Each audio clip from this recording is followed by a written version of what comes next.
السلام عليكم. أعوذ بالله من الشيطان الرجيم. بسم الله الرحمن الرحيم. الحمد لله رب العالمين الرحمن الرحيم مالك يوم الدين.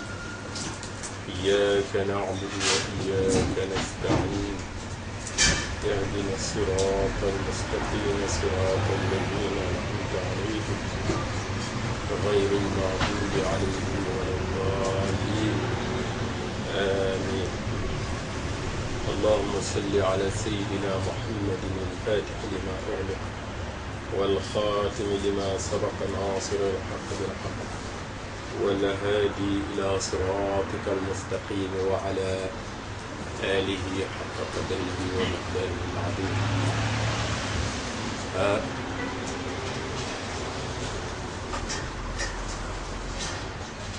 Nous rendons grâce à Allah subhanahu wa ta'ala qui nous a donné cette chance de pouvoir déjà vivre ce mois de Ramadan qui est le noble parmi les mois de l'année. Et une chance que Allah subhanahu wa ta'ala a accordée à la Ummah du prophète Mohammed sallallahu alayhi wa sallam. Et comme le disent les ulama, ce mois c'est le mois de la Ummah du prophète Mohammed sallallahu alayhi wa sallam. Sha'ban, le mois du prophète sallallahu alayhi wa sallam. Rajab, le mois d'Allah subhanahu wa ta'ala.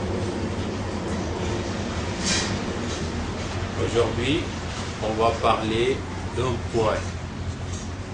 Un point, peut-être un petit point, mais qui nous intéresse tous, surtout pendant ce mois de Ramadan, ce qui concerne le wird du matin. Le wird du matin. Presque beaucoup parmi nous se lèvent le matin pour faire le suhoor, donc le petit déjeuner, avant de faire la prière. Et après la prière, certains, parfois, ils veulent se reposer encore un peu pour aller directement au travail. Donc, est-ce que le wird du matin, on peut l'avancer avant Fajr, ou est-ce qu'on doit le maintenir toujours après la prière de Subh? On va y venir tout à l'heure.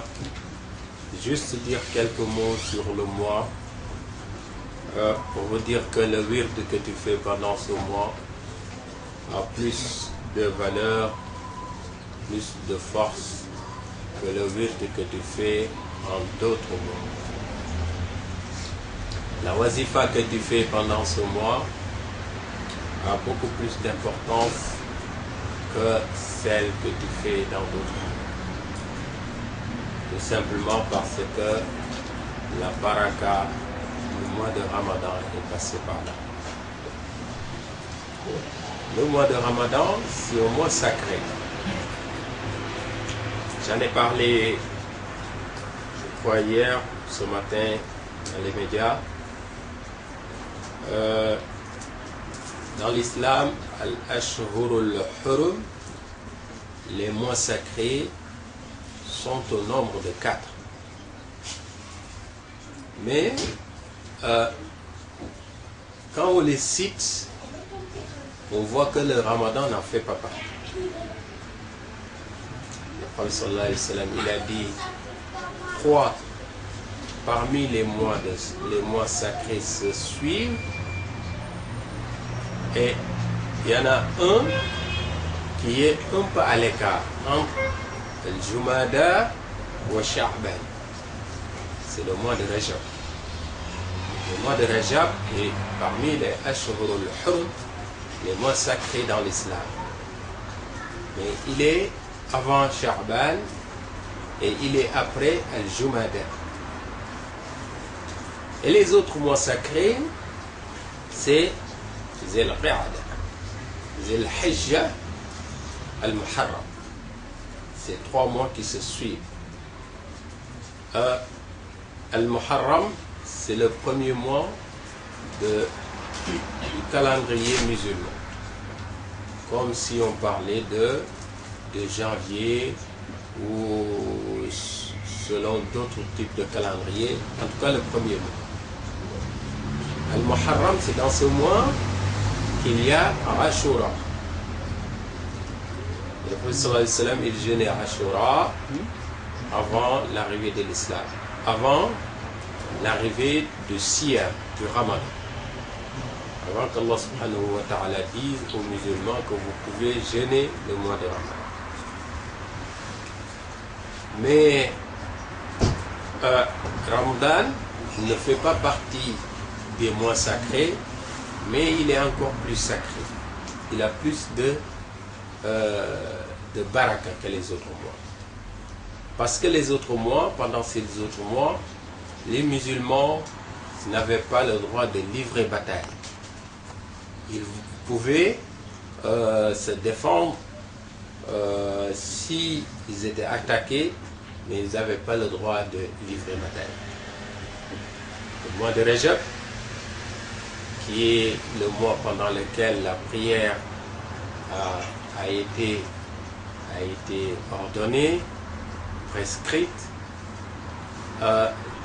Zil-Qa'da, c'est celui qui vient après Shawwal, donc après Ramadan, c'est Shawwal et ensuite il y a Zil-Qa'da.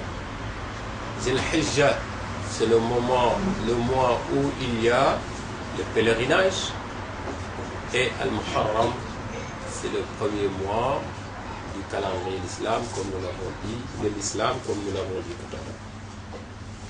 Donc Ramadan n'est pas cité.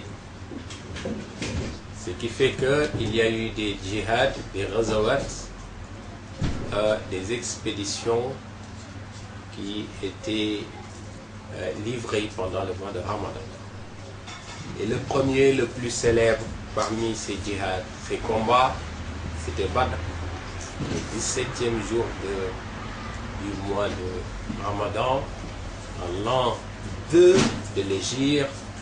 Alors, le prophète sallallahu alayhi wa sallam et les musulmans allaient livrer le premier combat pour défendre cette lumière qui est la ilaha illallah Muhammad Rasulullah. Donc, ce mois est rempli de barak. Maintenant, le point sur lequel je voulais parler un peu aujourd'hui, maintenant je crois que je vais faire comme ça, on prend un point, on en parle. Comme ça, tout le monde le retient. Et ainsi de suite, prochaine fois, on prend un autre point. Parce que c'est vrai que parfois dire beaucoup de choses, ça peut être intéressant, mais souvent c'est moins facile pour retenir tout ce qui est dit, étant donné que c'est souvent des points techniques, c'est pas des narrations, donc c'est forcément plus difficile à retenir. Vous savez, dans la tariqa, quand le prophète sallallahu alayhi wa sallam avait donné le wird à Sayyidina Cheikh radiyallahu anhu, il lui avait dit, tu fais le lazim le matin et le soir. La wazifa est venue bien après. C'est par la suite que la wazifa est venue avec la Jawharatul Kamal. Mais quand il lui avait donné le wird, c'était de faire le wird le matin après Salat al-Subh et le soir à partir de Salat al-Asr. Est-ce qu'on peut avancer le wird du matin avant de faire la prière du matin? Parce que nous tous, en tout cas la majeure partie, on se réveille le matin, le petit matin, vers l'aube fajr, pour prendre le suhour, le petit déjeuner. C'est suhour en arabe, en sénégalais on dit le khad. Alors, Rasul sallallahu alayhi wa sallam, il a dit, faites le suhour, mangez au moins une date, prenez un verre d'eau, en tout cas, mettez quelque chose dans votre ventre, parce qu'il y a de la baraka dans le suhour.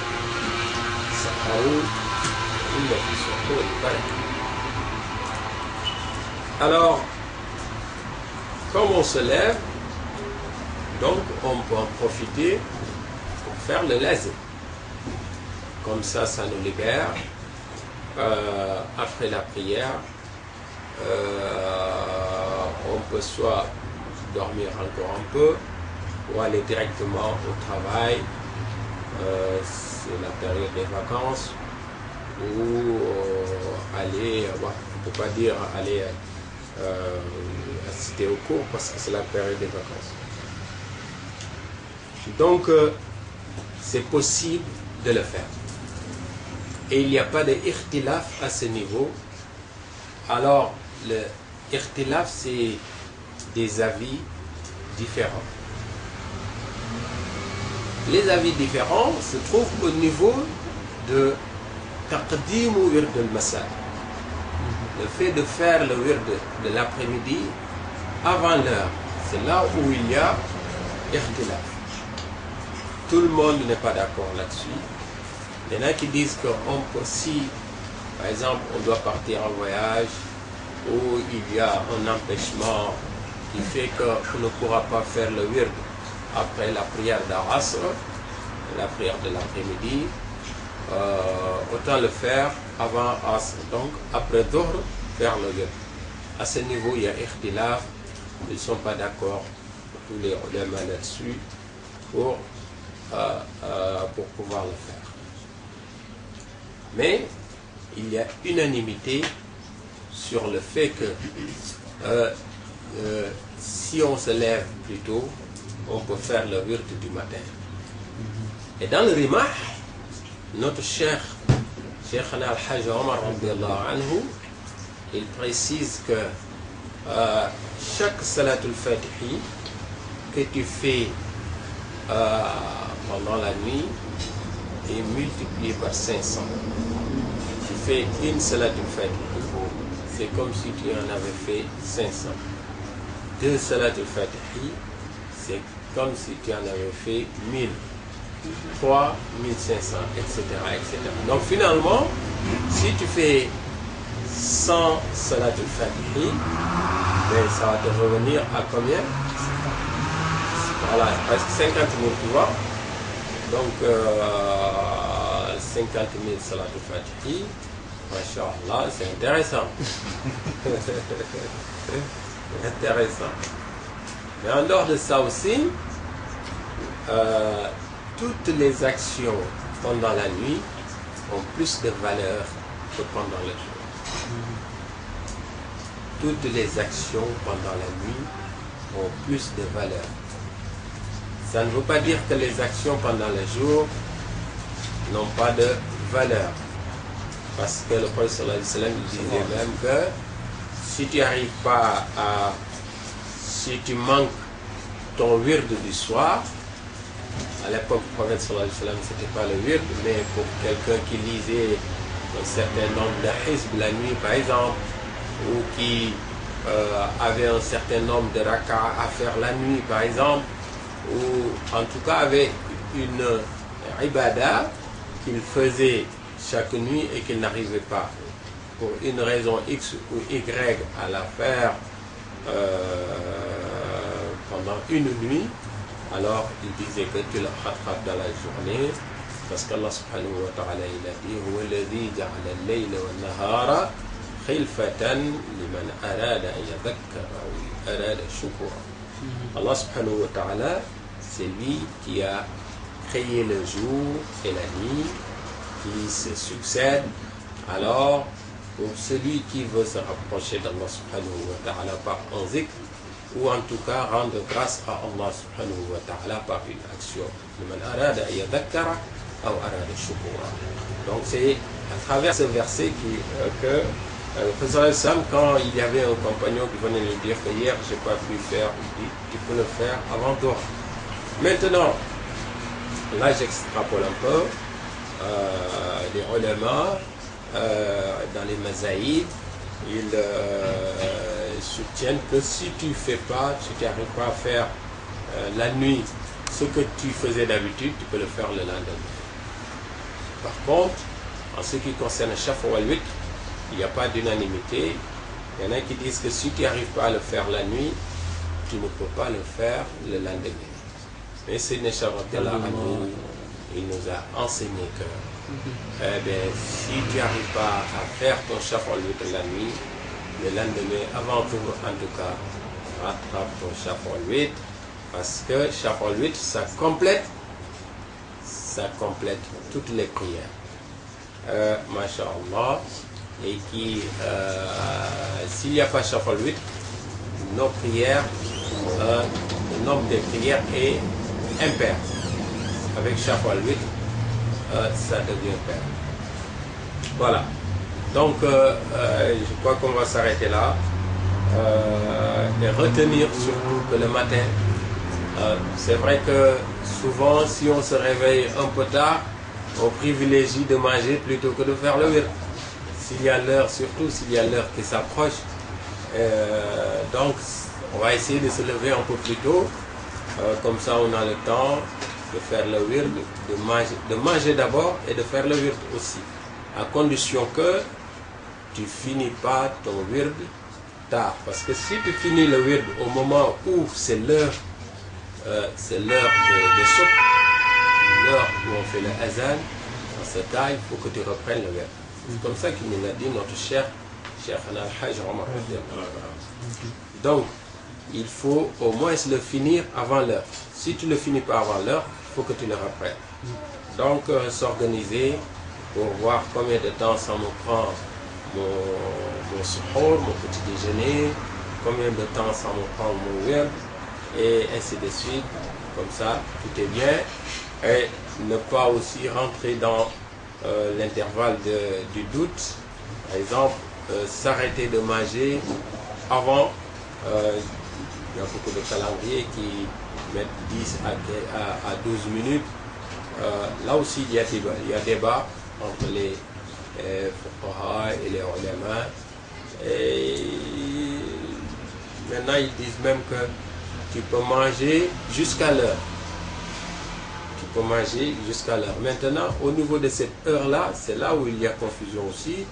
Et on te dit que est-ce que c'est pas 5 minutes avant, est-ce que, etc., etc. Donc, Allah subhanahu wa ta'ala, il a dit donc, est-ce qu'on mange jusqu'à cette heure-là ou est-ce qu'on s'arrête un peu? Bon, ceux qui prônent l'arrêt avant, c'est pour ne pas tomber dans le doute, dans le piège, comme ça on est sûr. Par contre, le Prophète sallallahu alayhi wa sallam, il y a des hadiths qui corroborent qu'il a toujours expliqué ce verset comme quoi on pouvait manger jusqu'au Fajr. Voilà. Donc on va s'arrêter là, on vous donne rendez-vous la prochaine fois. Et il y aura des programmes aussi par rapport au Ramadan, Inch'Allah. Bon, c'est vrai qu'on n'a pas encore beaucoup diffusé là-dessus. Mais Inch'Allah, on y réfléchit. Pour les frères qui participent dans la lecture du Coran avec Al-Akh Abdelaziz, donc vous contactez Abdelaziz directement. Pour les autres aussi, si vous pouvez participer, parce qu'on essaie de réciter chaque jour le Coran en entier. Donc il faut 60 personnes, chacun prend un hizb qu'il lit tous les jours. Il lit tous les jours le même hizb. Donc, Inch'Allah, qu'Allah il accepte tout ça. أقول قولي هذا وأستغفر الله لي ولكم ولوالدي ولوالديكم إنه كان غفارا. اللهم صل على سيدنا محمد الفاتح لما أغلق والخاتم لما سبق ناصر الحق بالحق والهادي إلى صراطك المستقيم وعلى آله حق قدره ومقداره العظيم. إن الله وملائكته يصلون على النبي يا أيها الذين آمنوا صلوا عليه وسلموا تسليما. صلى الله تعالى عليه وعلى آله وصحبه وسلم تسليما. سبحان ربك رب العزة عما يصفون وسلام على المرسلين والحمد لله رب العالمين.